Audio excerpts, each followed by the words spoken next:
This was very upsetting to some of the staff, and some even sent a letter all the way to the bosses at the agency saying, "We don't think that this is safe for kids. We think we're releasing them to people who might traffic them." Wow. It's simple math. It's addition and subtraction. It's not. We actually got access to a recording of an internal meeting where Secretary Xavier Becerra is berating staff for moving too slowly. If Henry Ford had seen this in his plan, he would have never become famous and rich. This is not the way you do an assembly line. He's telling staff something that we're told he often would say, which is, you need to move this like an assembly line. We need to get discharges up. Every time we have to go to the Hill and explain why we're spending so much money. When most people are struggling to spend a little bit of money for their kids on a daily basis, we try to explain how we're spending more than $1,000 a day for kids who may not even have the legal right to be here. Not me. Whoa, that's pretty remarkable. I mean, it was super upsetting for some senior level people who've been working in this agency for years and years. Some of these senior staff told me that they felt more worried for these kids even than they had under Trump. Chevron, that's a problem with politics. They're not the bad guy. You need Chevron. I need Chevron. My people of the state of California need Chevron. It's unfortunate that we sort of use these tags and we paint with these broad brushes. Chevron wants to give me a check. That's their prerogative. Governing bodies in those particular sports decide who plays in the sport. There's nothing in the Constitution that says that you are entitled to play a sport. Well, there is in California. So in the Constitution? No, not in the Constitution, but there is a California law that says that it would be discrimination, that you cannot discriminate sex-segregated sports, bathrooms, or team activities. They legally are required to allow that student to play in whatever gender sport they want. Yeah, I'm not sure if I'd have to look at the way you've read the law. I actually have it. The bill would require, this is actually from the bill. The bill would require, this is current law. Current law. The bill would require that a pupil be permitted to participate in sex-segregated school programs and activities, including athletic teams and competitions, and use facilities consistent with his or her gender identity, irrespective to the gender listed on the pupil's records. Now, you are the former AG. Yep. As a former AG and potentially future governor, where do you stand on the debate to allow transgender students to keep this law intact as is and allow transgender students to play on whatever team they'd like? The law rules. Those are the rules. If there's a law that says you cannot discriminate against someone because of who they are, then we must protect those individuals based on the law. But there is nothing that I'm aware that says that we must, because of the Constitution, allow someone to play in a particular sport. I was going to say to you before you mentioned the law that it's the governing body for that sport that will usually set the rules. Well, so this is specific to team sports for schools, right? Okay. So you can't discriminate. Right. And so, for example, a club sport. If someone says, hey, I want to be able to play on that club sport.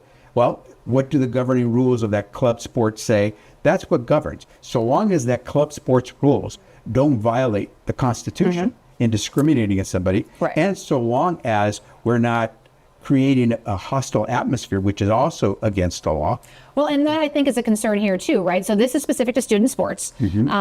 But if you take this out, then do you create a hostile environment, right? So, I mean, is it something that can be finessed or should be finessed? Well, look, Julie, at the end of the day, it is great to be able to play sports, but you have to follow the rules of that sport.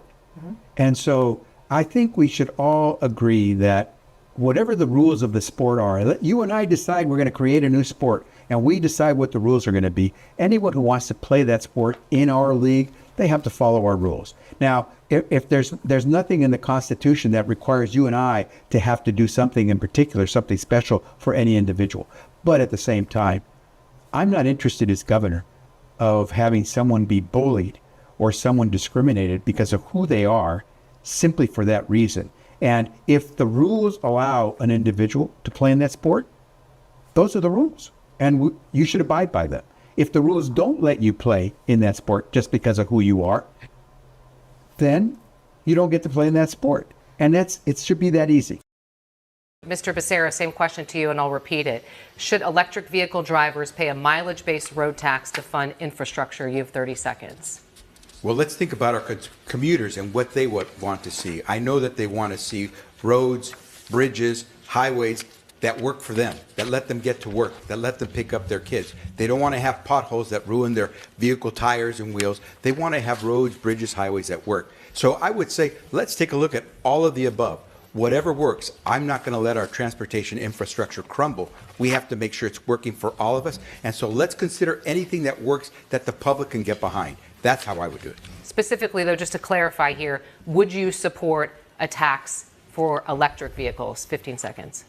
If we see that that's one option that people support, I would make sure that we are funding our infrastructure. We can't let that go, because what we have is when we let our roads and our bridges crumble, people suffer, commuters suffer, and we pay a higher price. So we will fund our transportation infrastructure. Mr. Becerra, thank you.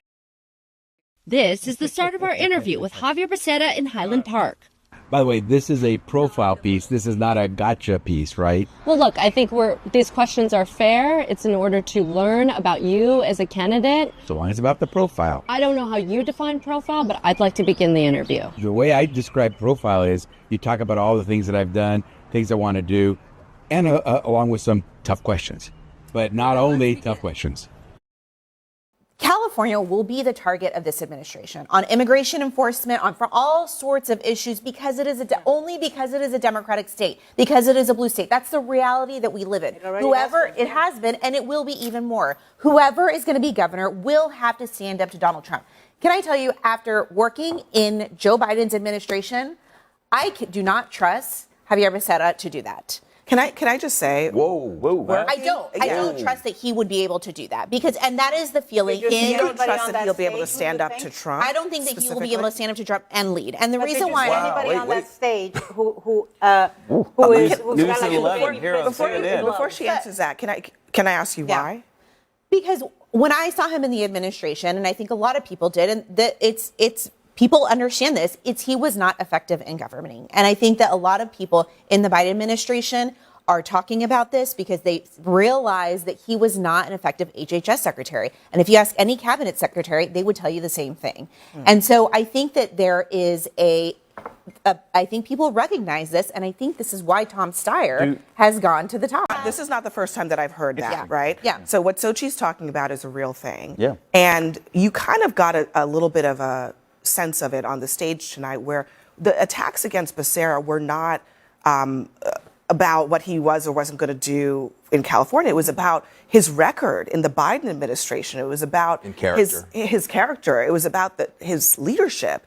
And I do think that's going to be a problem. I'm not sure the Joe Biden adjacent brand is a good brand right now anywhere in this country. And I also think that the HHS situation, when you dig deeper into what he did in that role, that could be a problem. So the buzz about Becerra has been that he is not particularly effective at the jobs he's held. And I wanted to ask you about that because you and I both covered the Biden administration very closely. And so the discussion some of the debate was that he wasn't a great HHS secretary. And my reading was sometimes maybe the White House was sort of blaming him for things that they sort of ran. But do you assess him as being sort of a weak public official? Yes. Okay. He was not a competent HHS secretary.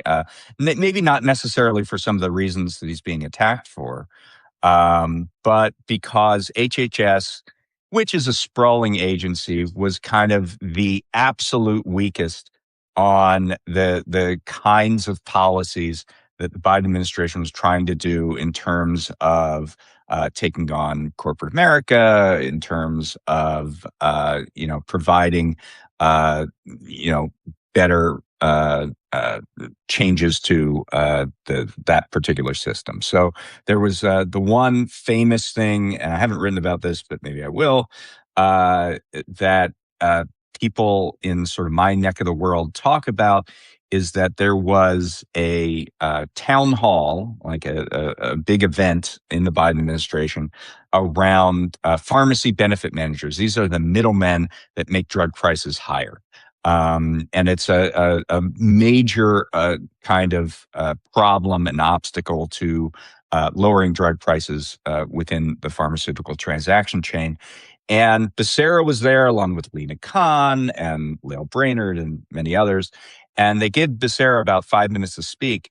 And it becomes very clear from the discussion that he doesn't know what a PBM is. That and this is the Health and Human Services Secretary, and he's talking about prescription drug negotiations in Medicare. He's talking about everything but the thing that this meeting was supposed to be held for, and it felt indicative of someone who was a little bit checked out in terms of the major issues involving healthcare.